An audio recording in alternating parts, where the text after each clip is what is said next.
यूं ही बाबर ने बलवान सेना के साथ एमनाबाद में आक्रमण किया कि वहां के ऐशप्रस्त पठान एक घड़ी भी सामने न ठहर सके। बाबर ने नगर में कत्लेआम शुरू कर दी। सबके सब साधु संत और फकीर पांव सिर पर रख भाग गए, परंतु गुरु नानक जी वहां ही खड़े रहे।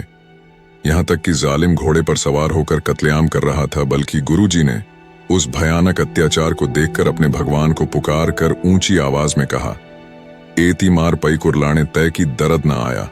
इसका अर्थ है कि भगवान, तेरी जनता पर इतना भयानक अत्याचार हो रहा है कि चारों तरफ कुरलाहट और हाहाकार मच रही है। क्या आपको दर्द तरस नहीं आता है? आखिर गुरु नानक जी ने छलांग लगाकर बाबर के घोड़े की लगाम पकड़ ली और बड़े जोर से कहा, ओ बाबरा, ठहर जा, बंद कर अब इस अत्याचार को। उस वक्त बाबर बेहद गुस्से में था। वह जुल्म करने से रुक गया। खून से टपकती तलवार म्यान में डाल ली और गुरु नानक जी को गिरफ्तार करके बाकी बंदियों के साथ ही कारागार में डाल दिया। कहते हैं कि सब बंदियों के साथ ही गुरु जी को भी गेहूं पीसने को दी गई। तब गुरु जी ने अपने साथी मर्दाने को रबाब बजाने के लिए कहा और आपने बहुत मीठी आवाज में शब्द गाना शुरू किया। बाकी के सब कैदी मुग्ध होकर शब्द सुनने लगे। इधर सबकी सब चक्कियां अपने आप लट्टू की तरह चलने लगीं। इस बात का बाबर को पता चला तो वह भयभीत होकर कुछ भांग लेकर गुरु नानक जी के चरणों में हाजिर हुआ। बाबर ने सोचा कि साधु संतों के जैसे गुरु नानक जी भी भांग इत्यादि का सेवन करते होंगे, लेकिन बाबर गलत था। तब गुरु नानक जी ने कहा कि हम ये भांग नहीं पीते, हम तो भगवान के नाम की भांग पीते हैं, जिसकी खुमारी कभी उतरती ही नहीं। और गुरु नानक जी ने कहा कि गांजा भांग शराब सब उतर जाए प्रभात, नाम खुमारी नानका छड्डी रहे दिन रात। गुरु नानक जी के अनेकों चमत्कार और अच्छी शिक्षाएं प्रसिद्ध हैं। उनमें से ही एक वृतांत की चर्चा करते हैं। अरब देश में एक बहुत करामाती फकीर रहता था। उसके पास एक चोला था, वह जिसके गले में डाल देता और उस व्यक्ति का मन बदल जाता और वह मुसलमान बन जाता था।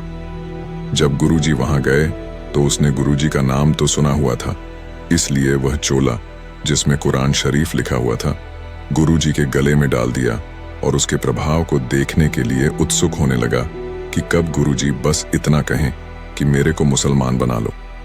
पर वह इस बात को नहीं जानता था कि यह वो गुरु नानक जी हैं जिनकी आज्ञा में सूरज, चांद, कुल देवी देवते और कुल पीर, फकीर, पैगंबर और फरिश्ते जिसके हुक्म के बीच चलते हैं।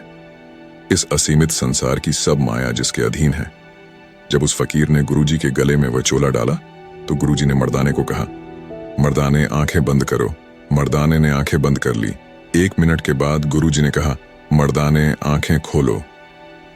जब मर्दाने ने आंखें खोली तो अपने आप को गुरुजी के समेत डेरा बाबा नानक पंजाब में करतारपुर के पास बैठे देखा। वह चोला गुरुजी ने एक स्थान बनाकर रख दिया। उधर उस फकीर ने जब देखा कि गुरु नानक देव जी बहुत कीमती चोला लेकर गायब हो गए हैं, वह चोला अब उससे आयु पर्यंत बनाना असंभव था। उसने गुरुजी का पता करने का बहुत यत्न किया, गैबी आंखों से भी काम लिया, अपने वश में किए हुए भूतों और फरिश्तों को भी इधर उधर भेजा, परंतु गुरुजी का कुछ पता न लगा।